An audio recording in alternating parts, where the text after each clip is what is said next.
Assalamualaikum warahmatullahi wabarakatuh. Jumpa lagi bersama saya, calon guru penggerak angkatan 7 tahun 2022. Guru penggerak, tergerak, bergerak, menggerakkan. Pada kesempatan kali ini saya akan menyampaikan modul 1.1.A.8 koneksi antar materi, kesimpulan dan refleksi pemikiran Ki Hajar Dewantara yang disusun oleh Sinta Karlina, calon guru penggerak angkatan 7 dari Surabaya, dengan fasilitator yaitu Ibu Dr. Anda Sri Rahayu MSI MPD dan pengajar praktik Ibu Dwi Ari Nurharia Janti MKom. Refleksi dan kesimpulan sesuai dengan pertanyaan yang ada di LMS. Yang ke-1, apa yang saya percaya tentang murid dan pembelajaran di kelas sebelum saya mempelajari modul 1.1? Kedua, apa yang berubah dari pemikiran atau perilaku Anda setelah mempelajari modul ini? Ketiga, apa yang dapat segera Anda terapkan lebih baik agar kelas Anda mencerminkan pemikiran yang sesuai dengan KHD? Ke-1, apa yang saya percaya tentang murid dan pembelajaran di kelas sebelum saya mempelajari modul 1.1?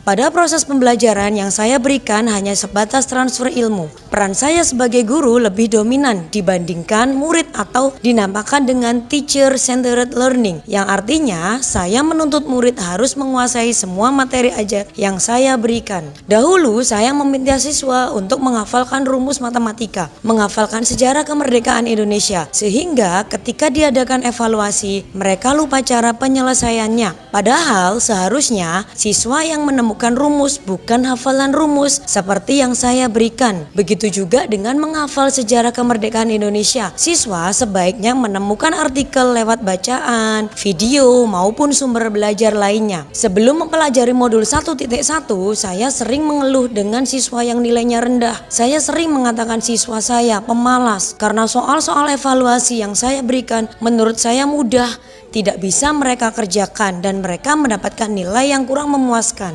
Sebelum mempelajari modul 1.1, saya juga lebih mementingkan aspek keterampilan dan sikap. Saya berpikir bahwa nilai seluruh siswa harus mendapatkan dan mencapai minimal KKM, yaitu kriteria ketuntasan minimal. Yang kedua, apa yang berubah dari pemikiran atau perilaku saya setelah belajar modul ini? Saya menyadari kesalahan saya dalam proses pembelajaran selama ini. Saya memandang siswa sebagai objek yang seharusnya merekalah subjek dalam proses pembelajaran. Siswa yang seharusnya dapat memegang kendali dalam pembelajaran, guru hanya sebagai fasilitator dengan segala ketulusan hati menyayangi siswa dan menerapkan student-centered learning sehingga terwujudnya merdeka belajar kepada siswa. Berusaha memberi keselamatan dan kebahagiaan kepada siswa, baik lahir maupun batinnya, sesuai dengan tujuan filosofis Ki Hajar Dewantara, menerapkan sistem AMONG di kelas, yang artinya metode pengajaran dan pendidikan yang berdasarkan pada ASI, ASAH, dan ASU. Setiap anak memiliki keunikan dan keistimewaan masing-masing. Dari itu, saya sebagai guru harus memahami anak sesuai bakat dan minat yang dimilikinya. Melakukan proses pengajaran secara menyeluruh, diantaranya mencakup aspek kognitif, afektif,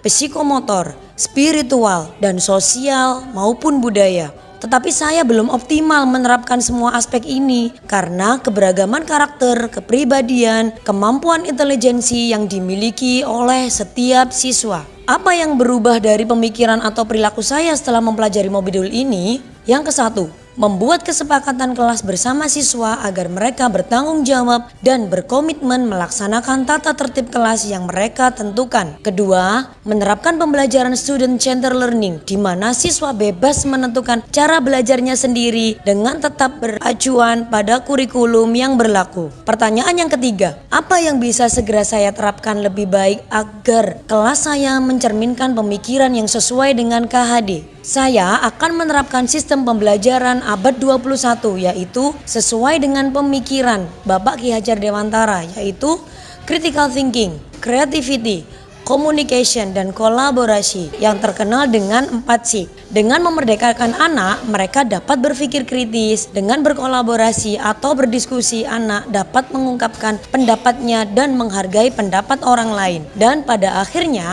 anak dapat menciptakan suatu produk atau menghasilkan kreativitas tertentu tanpa adanya paksaan belajar. Sekian dan terima kasih, semoga bermanfaat. Demikian yang dapat saya sampaikan, kurang dan lebihnya mohon maaf. Wassalamualaikum warahmatullahi wabarakatuh. Stay healthy buat semuanya, sukses selalu.